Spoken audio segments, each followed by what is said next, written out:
नमस्कार साथियों। आज 2 अक्टूबर का दिवस है।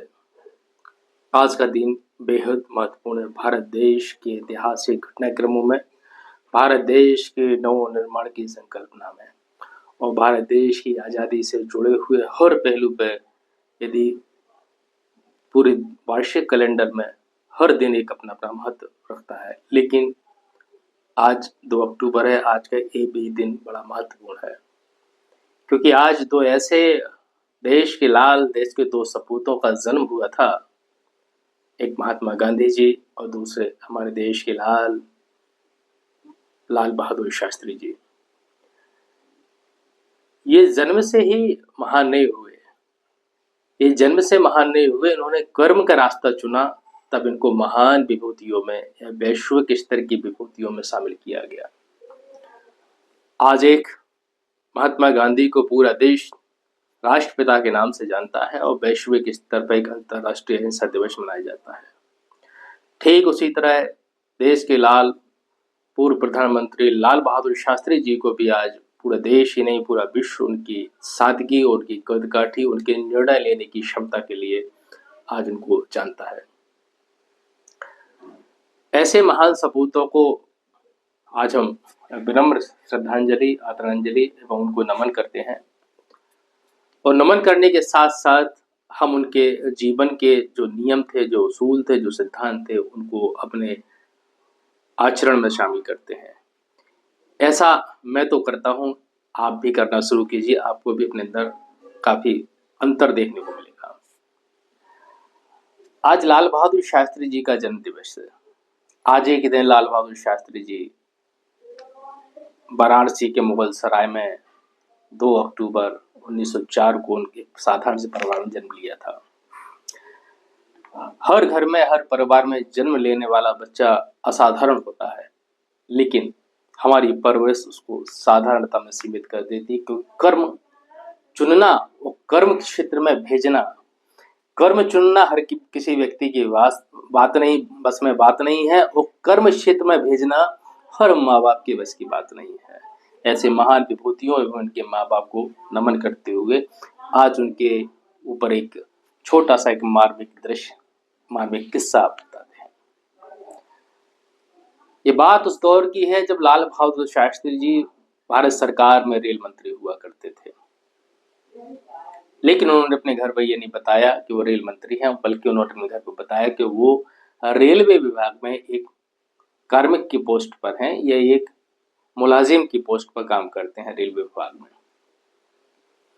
एक घटना घटती है, उनकी माताजी एक असहाय वृद्ध महिला, साधारण सी वृद्ध महिला स्टेशन पर जाकर थकी हुई दिल्ली जाने के लिए ट्रेन को पकड़ने के लिए स्टेशन पहुंचती है और ट्रेन निकल चुकी होती है। तब अनायास एक कुली की नजर वृद्ध असहाय माताजी के ऊपर दृष्टि पड़ती है, तो कुली ने उनसे निवेदन किया, माताजी आपको कहाँ जाना है? उन्होंने कहा दिल्ली जाना है। माताजी ने जवाब दिया तो कुली ने कहा कि रात की ट्रेन तो चली गई है, अब सुबह ट्रेन आएगी, आप कहें तो मैं आपका यहीं ठहरने का विश्राम गृह में बंदोबस्त कर देता हूँ और रात के भोजन का भी मैं इंतजाम कर दूंगा, प्रबंध कर दूंगा, इसमें कोई परेशानी की बात नहीं है।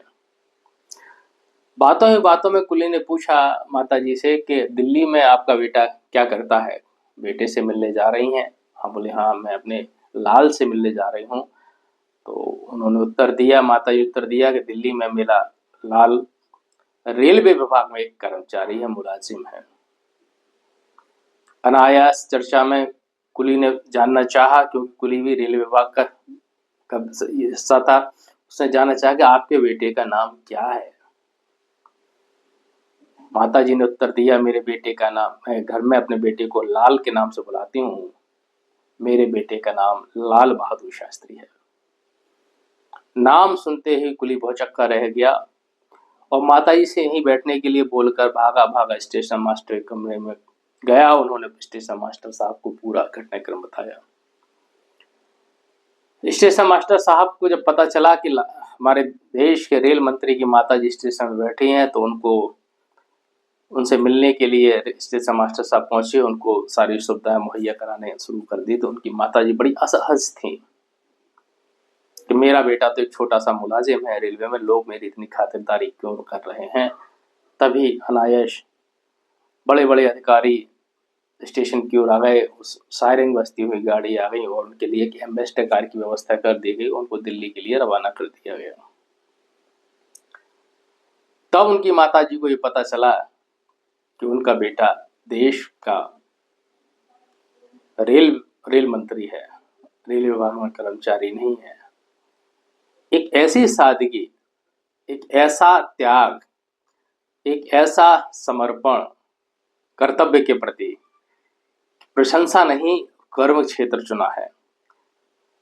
ये सब घटनाक्रम जब रेलवे स्टेशन में घट रहा था तब लाल बहादुर शास्त्री दिल्ली में अपने दफ्तर में अनजान बैठे हुए थे। सादगी के प्रतीक लाल बहादुर शास्त्री जी को जब हम स्मरण करते हैं तो हमारा रोम रोम गौरवान्वित महसूस करता है और हमें उनके हर पल से प्रेरणा लेने की हमें सीख देता है। मात्र 13 वर्ष की आयु में लाल बहादुर शास्त्री जी गांधी जी के अनुयायी हो गए थे। जी हाँ, 13 वर्ष की आयु में, और 13 वर्ष की आयु में ही उन्होंने ये अपना रास्ता चुन लिया था। उनको भारत देश की आजादी के आंदोलन में गांधी जी के नेतृत्व में बढ़ चढ़कर हिस्सा लेना है, और वो कई बार जेल भी गए। भारत देश की आजादी के आंदोलन में सक्रियता से भाग भी लिया, देश भी गए, और उनकी सक्रियता के आधार पर उनको भारत देश के चुनिंदा क्रांतिकारी लोगों में, क्रांतिकारी में उनकी गिनती शुमार हुई। जब भारत देश की आजादी का वक्त आया, भारत देश की आजादी के बाद भारत देश में सरकारों के गठन का वक्त आया, तब उनकी कर्मठता के आधार पर, उनकी सादगी के आधार पर उनको भारत देश में की सरकार में कई महकमों में उनको रखा गया। उनको देश के प्रधानमंत्री बनकर पूरे विश्व में देश का नेतृत्व करने का भी अवसर मिला। यूं तो लोग उनको साधारण कदकाठी का व्यक्ति जानकर, छोटे कद का व्यक्ति जानकर लोगों ने सोचा होगा उनके अंदर क्या क्षमता होगी, लेकिन उन्होंने अपने निर्णयों से साबित कर दिया कि व्यक्ति की कद काठी उसके निर्णय लेने की क्षमता उसके कार्य क्षेत्र में कोई बाधक नहीं बन सकती। चाहे भारत पाकिस्तान का युद्ध हो, चाहे और सीमाओं पे विदेशी ताकतों का हौसला बढ़ रहा हो तब उनको ललकारा, चाहे वो भारत देश के प्रति वैश्विक स्तर पर विश्व के ताकतवर देशों ने जो द्वेष भावना से नजर उठाई तो उसका भी करारा जवाब लाल बहादुर शास्त्री ने दिया। लाल बहादुर शास्त्री जी की स्वीकारता, महत्ता को हम तब और भली भांति जान सकते हैं जब भारत देश के भीतर अनाज की किल्लत हुई थी, भारत देश के भीतर सूखा पड़ा था, तब हमें विदेशों में जानवरों के द्वारा खाए जाने वाला गेहूं भारत देश को जब भेजा जाने लगा तो लाल बहादुर शास्त्री जी ने वो गेहूं लेने से इनकार कर दिया, और देश के प्रधानमंत्री होने के नाते लाल बहादुर शास्त्री जी ने पूरे देश के वासियों से अपील की कि हम एक वक्त का खाना छोड़ देंगे लेकिन अपने देशवासियों को जानवरों का खाने वाला गेहूं हम नहीं मंगाएंगे। एक अपील के बाद पूरे देश ने एक वक्त का उपवास लाल बहादुर शास्त्री की आवाज पर किया। दूसरा, उन्होंने आग्रह किया था कि आपके पास जो भी जमीन पड़ी है, जितनी भी पड़ी है, बंजर पड़ी है, वहां आप फसल उगाएं, हल चलाएं, अपनी अनाज की पैदावार खुद करें।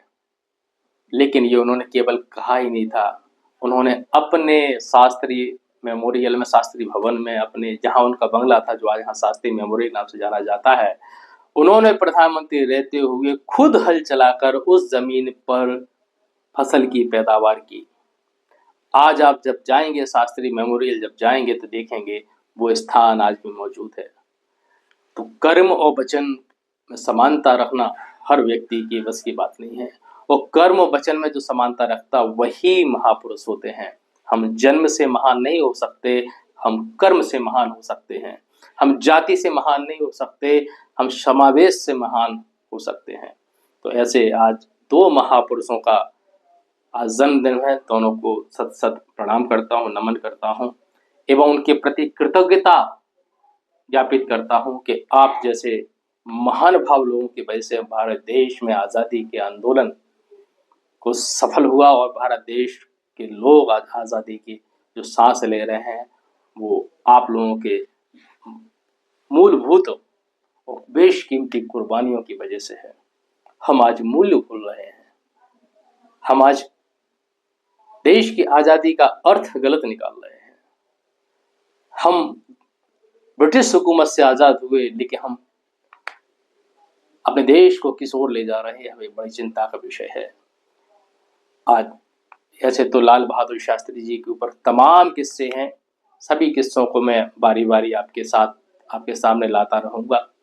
आप भी जरूर अपने बच्चों को प्रेरित करें कि वो अपने भारत देश की घटनाक्रमों के बारे में जानें, उनसे अनजान ना रहें और भारत देश के क्रांतिकारियों के जीवन शैली को भी जानें। क्योंकि जब हम किसी व्यक्ति की, क्रांतिकारियों की या समाज सुधारकों की जीवनी को पढ़ते हैं तो हमारे अंदर बड़ा परिवर्तन आता है और यही परिवर्तन हमें एक जिम्मेवार नागरिक बनाने के लिए प्रेरित करता है। यही परिवर्तन हमें समाज के आसपास की जिम्मेवारियों को लेने के लिए प्रेरित करता है।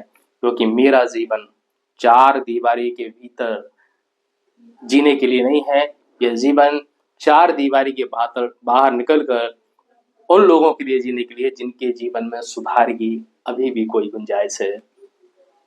इसके साथ में वाणी को जय हिंद, जय जगत, जय जवान, जय किसान।